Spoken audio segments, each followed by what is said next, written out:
Let me welcome you to the conversation segment of the Signature Show this Sunday. You know that last week we raised the issue of insecurity in Imo State. And we said the shifting sand of finger pointing. Our guest on that program was Honorable Uche Onyagocha, the PDP senatorial candidate in the forthcoming election, that is 2023 election, and a one-time member of House of Representatives. That edition of the program has drawn considerable interest. But we return to it this Sunday because the government also has a right of educating us out of some of the assumptions that were made. And so this afternoon I have a friend and the Commissioner for Information in Imo State. Commissioner for Information is Declan Emelumba. Mbadi Angry. Yeah, welcome to the conversation. Thank you very much, Chief. First of all, let me start from the known. The known is that the governor in that program admitted that there is an Ebubago. But Uche Onyagocha said that he was not aware that Ebubago is a product of the law. In other words, he suspects that the government is foisting an institution beside the law on the people. Is there a law establishing Ebubago? Definitely, yes. And you know, I want to say that it's unfortunate that he said that, because being a lawyer, you should know that ignorance of the law is not an excuse. There is a law. And the title of the law is the Imo State Security Organization Law, number 2 of 2021.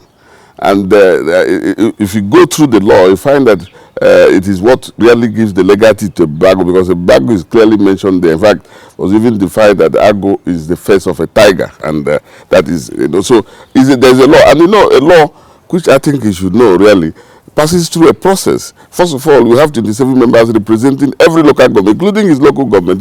So his representative in the House of Assembly was there and was part of that law. 2, it went through public hearing, and at the end of the day, it satisfied all conditions and it was passed into a law. So there is a law that clearly there's no question about, and that is why it has a legal backing. So the government is going to present it formally to the public on 23rd of this month. Yes. Okay. Let me address more of the contentious discussions in that edition of the program. One of them was the killing of 14 young men in the Olu axis, in the Osu axis of Imo State. The governor had said that the DSS was involved in that operation. The DSS itself has also said that they were involved in that operation. Who were these people, 14 people, that lost their lives in that operation? Do you know who they were? Well, first of all, I'll tell you that I'm happy you said the DSS has acknowledged that they were responsible, they were led the operation. And so the truth is that the DSS got security information tip-off that a group of young men normally hold meetings on Sundays somewhere in our mama, where they call a camp. And that meeting is for the purpose of strategizing on how to enforce sit-at-home on Mondays. You know, if anybody who has been following the story of Imo State, you know that the sit-at-home in Owerri and other areas doesn't really work. But it's very effective along that our mama axis. And so that was why they went. And when they went into the camp where they were meeting. Then when they saw them coming, they opened fire. So they had to return fire. I've heard people saying that these were people who went for a wedding.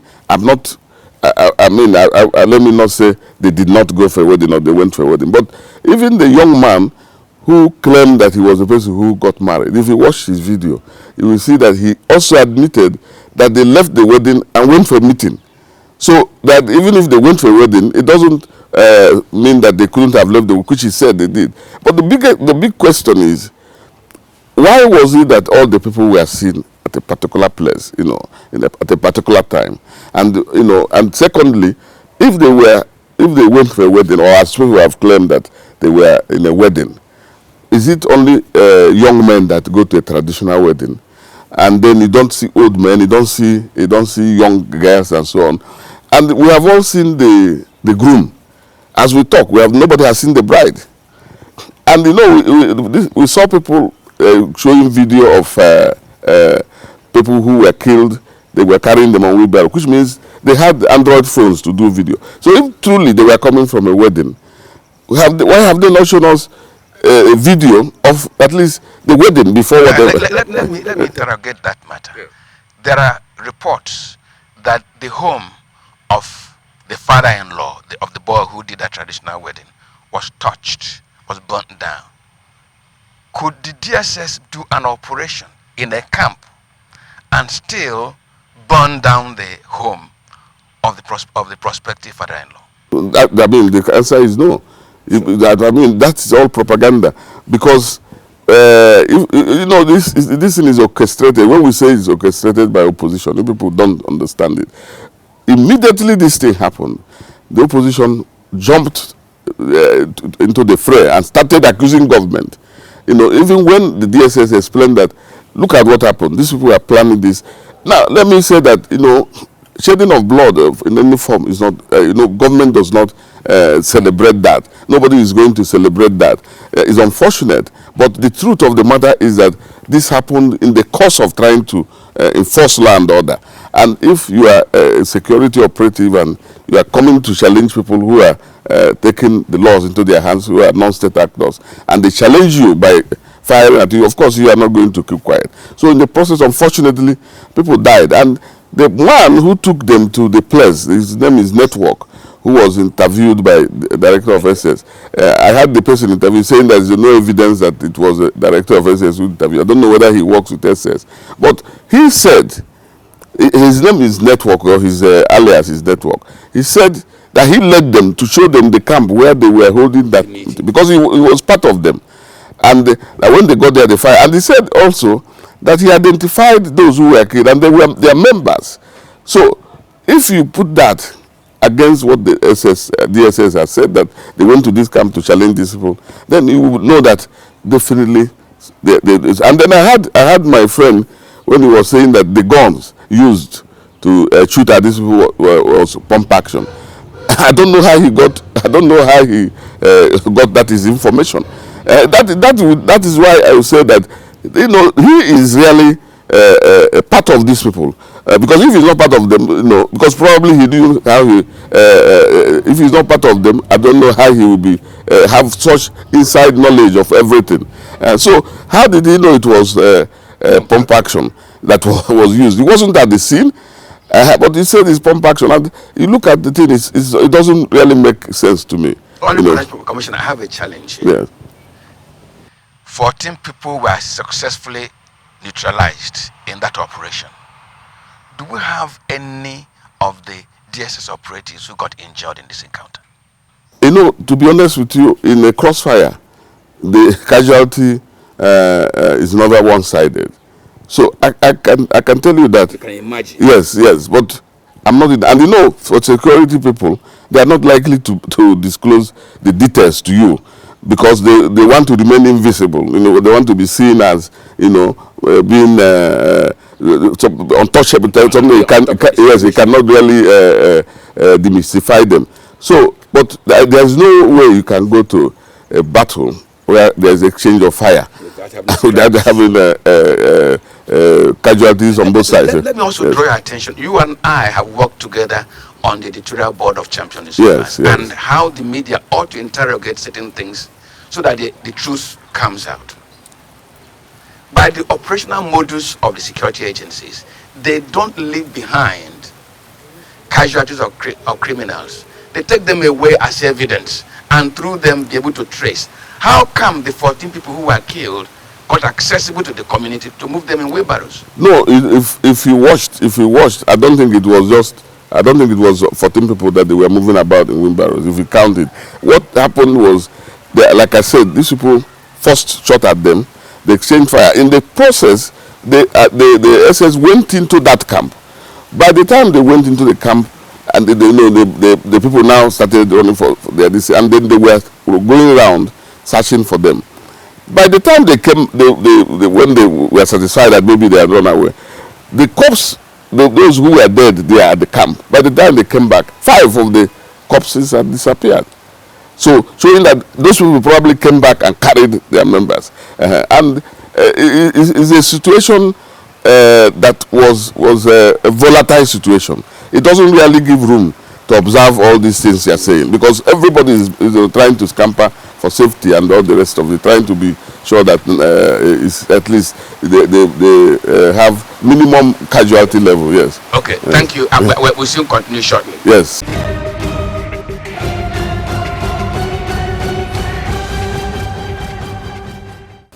Well, the elements are in control because we elected to record this program outside. We had to relocate because the weatherman told us much earlier that it was going to be raining today. So we are relocating.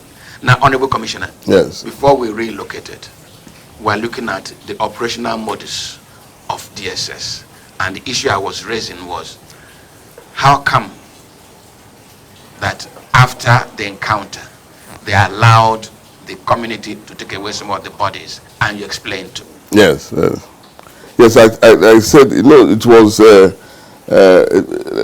like a warfare, really. And in a warfare, you don't predict what happens. They met these people, like I said, they opened fire, exchange of fire, and then the process of pursuing them into the bush. By the time they retreated and came back, 5 of the corpses were already missing. And so in that kind of situation, you cannot. It's not like they met people who were immobile or who were just not or who were unarmed, and then they shot them, and then you begin to. But if you meet people who are firing at you and they're exchanging, the situation is not the same as maybe the group of people who were arrested. They were not shooting a docile, yes, exactly. Okay, but Honorable Commissioner, there's an issue of interest to us. Yes. And that is, the last edition, with all due respect, I, who anchored it, I said that there was a kind of quicksand, dune movement. First, the governor had said that those who were accountable for the insecurity when he came to power initially were not of the Southeast extraction. Subsequently, he said that they were Uzodinma haters and political opponents. Then this last time, DSS involved in an operation with IPOB. Has the Imo State government really placed its fingers on the source and cause of insecurity in the state? Yes, I can say yes. But let me explain something. Yes. So that we don't, first of all, there's a general insecurity in the country. I agree. And it's not like it's a case peculiar to Imo. And then secondly, the Imo case is peculiar in the sense that, that to some extent is peculiar, in the sense that, when we came in, there were people who made it clear from day one that they were going to make the state ungovernable for the governor.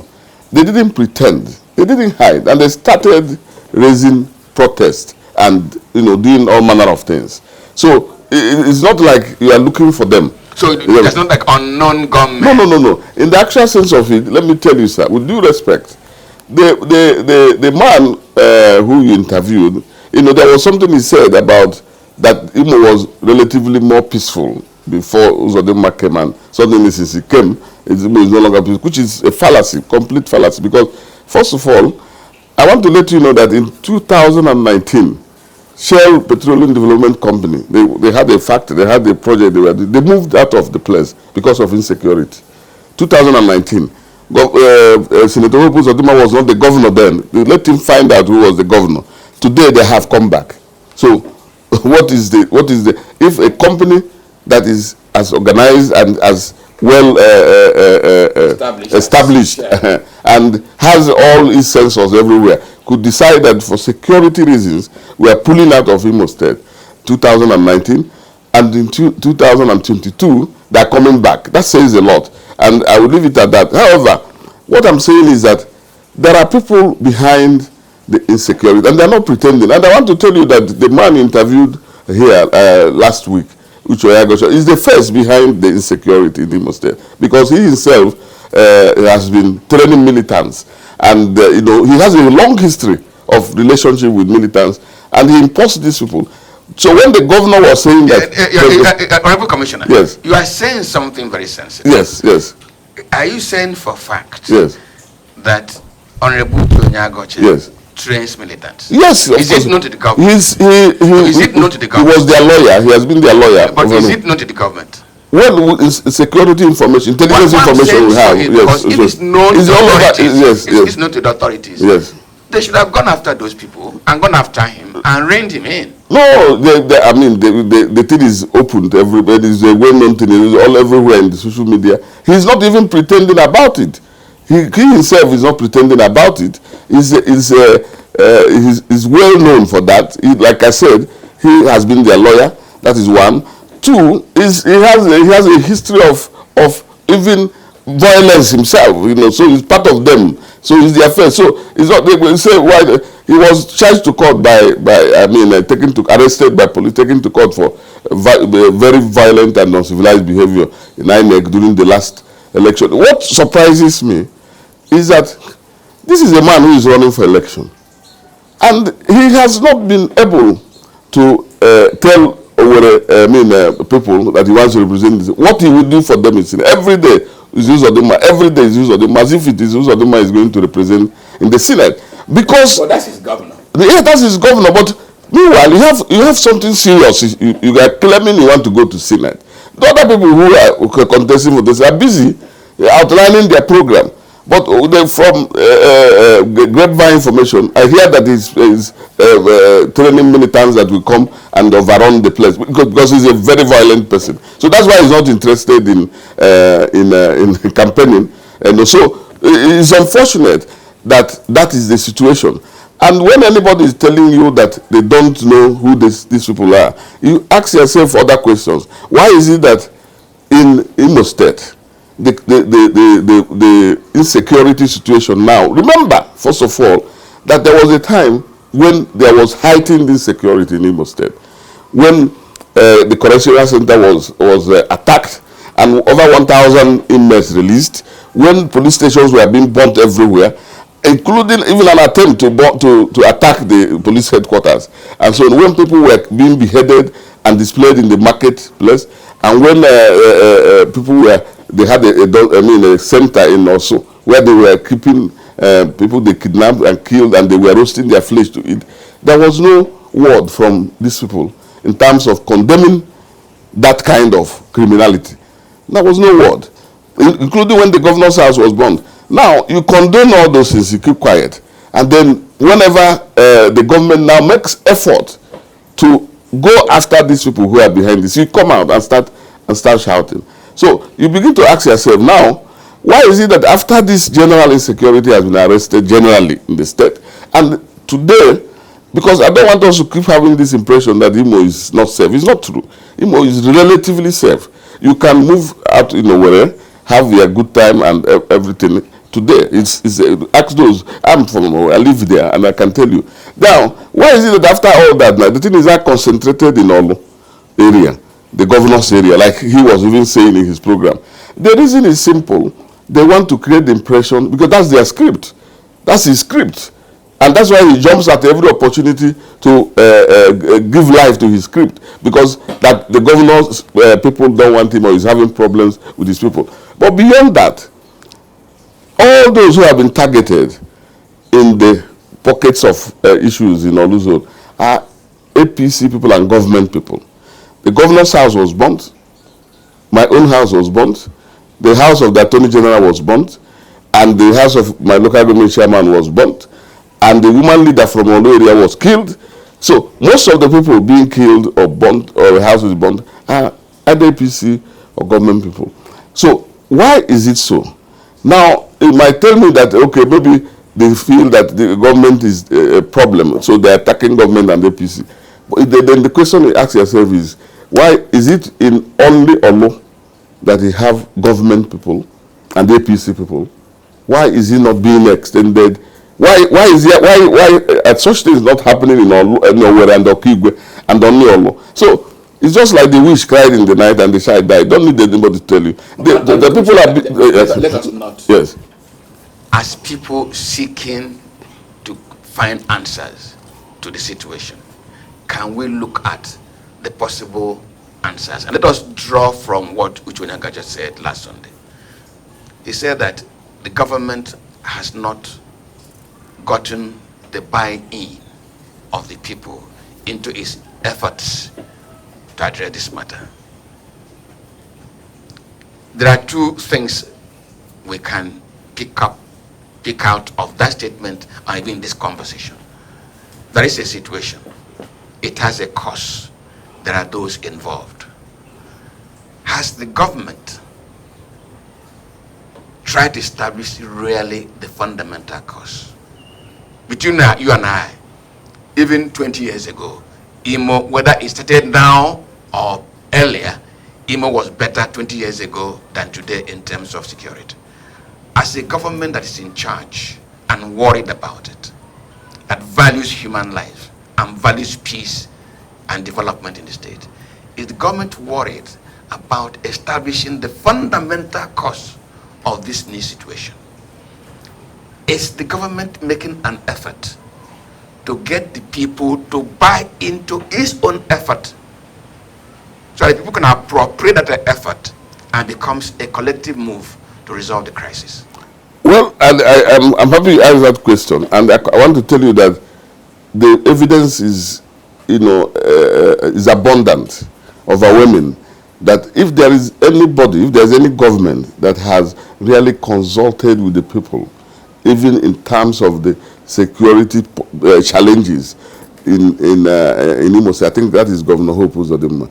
Now, I would like to show you, we are not here, maybe I'll send you, he has held 6 stakeholders meetings so far. And when I talk of stakeholders, I mean stakeholders from every class, the business class, bureaucrats, politicians, the clergy, and everybody. So if those who are invited and they don't come and they say it is not consulting, that's not true. The agenda most times is about this security situation. It throws it open. People make suggestions. Even before the establishment of a bank, it discussed it. These things are recorded. We have records of these things. And so the people have been buying into the program, and they now give them a mandate by resolution. Do this, do this. And, democracy is about the majority. So if you think you are aggrieved or because you think you lost out of the, and you don't accept Governor Obuzodimma and you sit in your house and say you are not aware, you are not aware, it is irrelevant. The majority of Imo people are regularly consulted, and they give their approval to whatever the governor is doing. And these are records, these are facts that you can verify. So there is no way anybody can tell you that this governor has done anything outside the mandate of the people. He even went further to establish Imo Elders Council, an advisory council.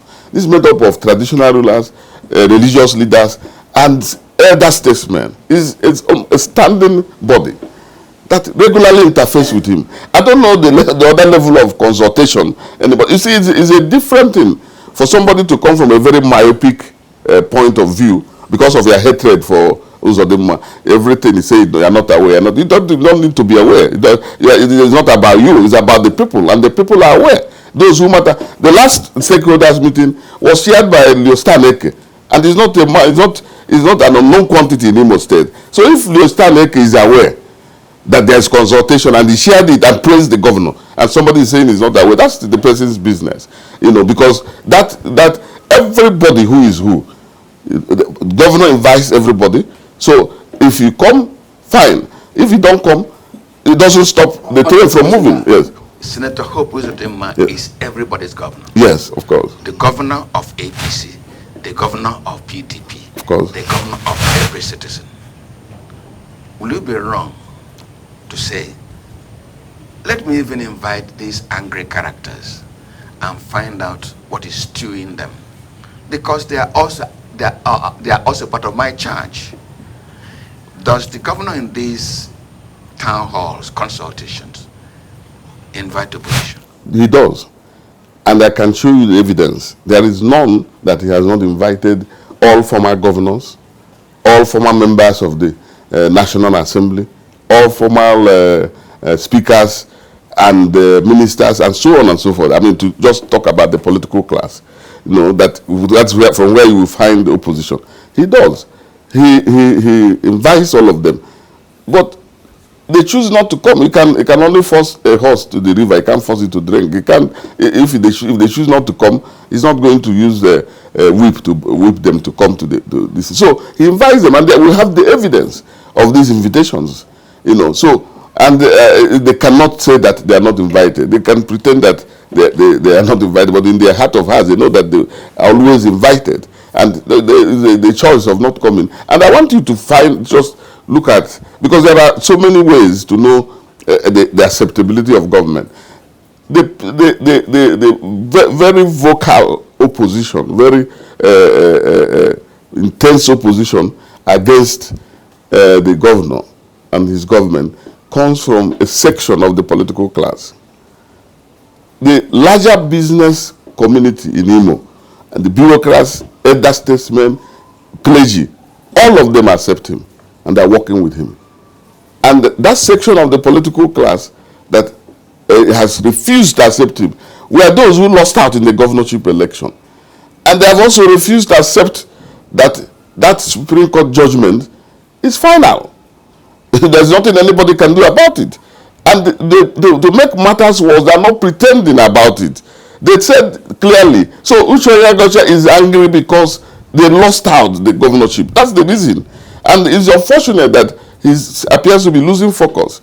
Because there's nothing he does these days other than Uzodimo. I don't know where he thinks that will take him. You know, like I said, he has abandoned even the enterprise he chose himself, going to the Senate. You know, every day. Before anything happens, but like, I'll give you an example.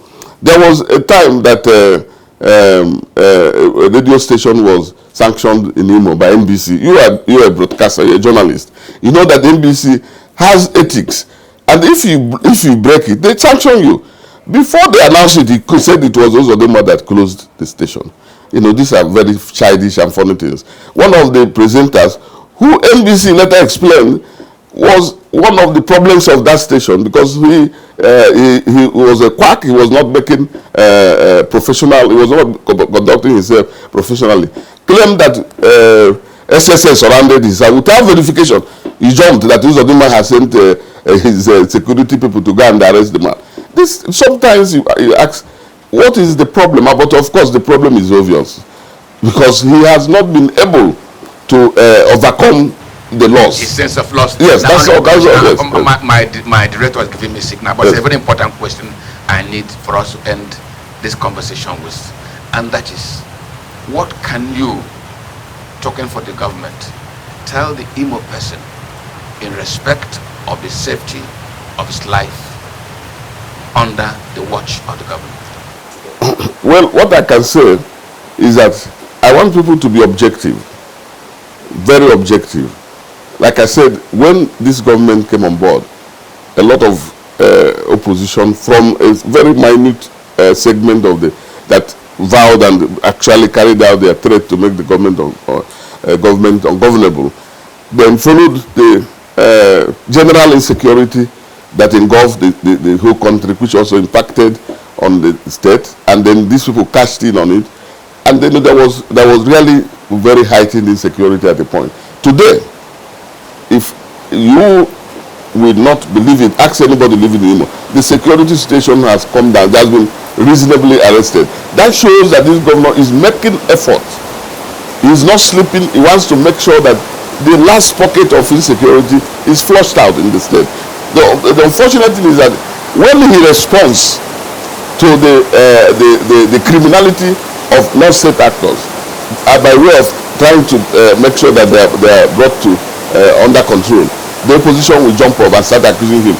Soludo, the governor of Anambra State, just revealed last week, I was reading in the paper, that this so-called unknown gunmen have been known that these are the young Igbo men who are killing for harvesting of organs and so on and so forth. In our own case, we don't want that.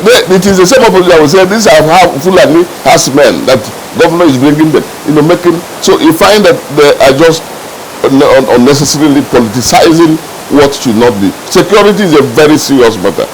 And if the governor, if you see that your governor is making a genuine effort to restore sanity, to restore security in the state, at least what you owe him is to support him or praise him or commend him, not to continue to look for things that don't. Like I gave you the example of Shell. Shell is not a small company. If they had not gotten enough security information about what is the situation in there, they wouldn't come back. So people can be saying what they like. These days you see multinational companies coming to hold their conference. I think yesterday or 2 days ago, Nigerian bottling company held their conference in a weather. Those companies will not come to Imo State if it is as unsafe as these people are trying to castrate. Somebody was saying that it's failure of leadership. Wow. When the leadership we are saying is failure of leadership has shown capacity to face the situation, to arrest the situation and to deal with the situation, instead of you to admit that yes, this problem is being handled, you are busy trying to look for faults where there is none to find. Well, for those of us who are from Imo State and for residents of Imo State, the Honorable Commissioner for Information says Imo State is safe, can do business there, and as we used to, he says, we can get out in the evening and have a good time. Let's have good times. Let us also thank him for coming to the conversation this afternoon. Honorable Commissioner, thank you very much. Thank you very much, my chief. Well, the conversation never ends. My name remains Mwabuz in Joku. Let's meet again next Sunday. Good afternoon.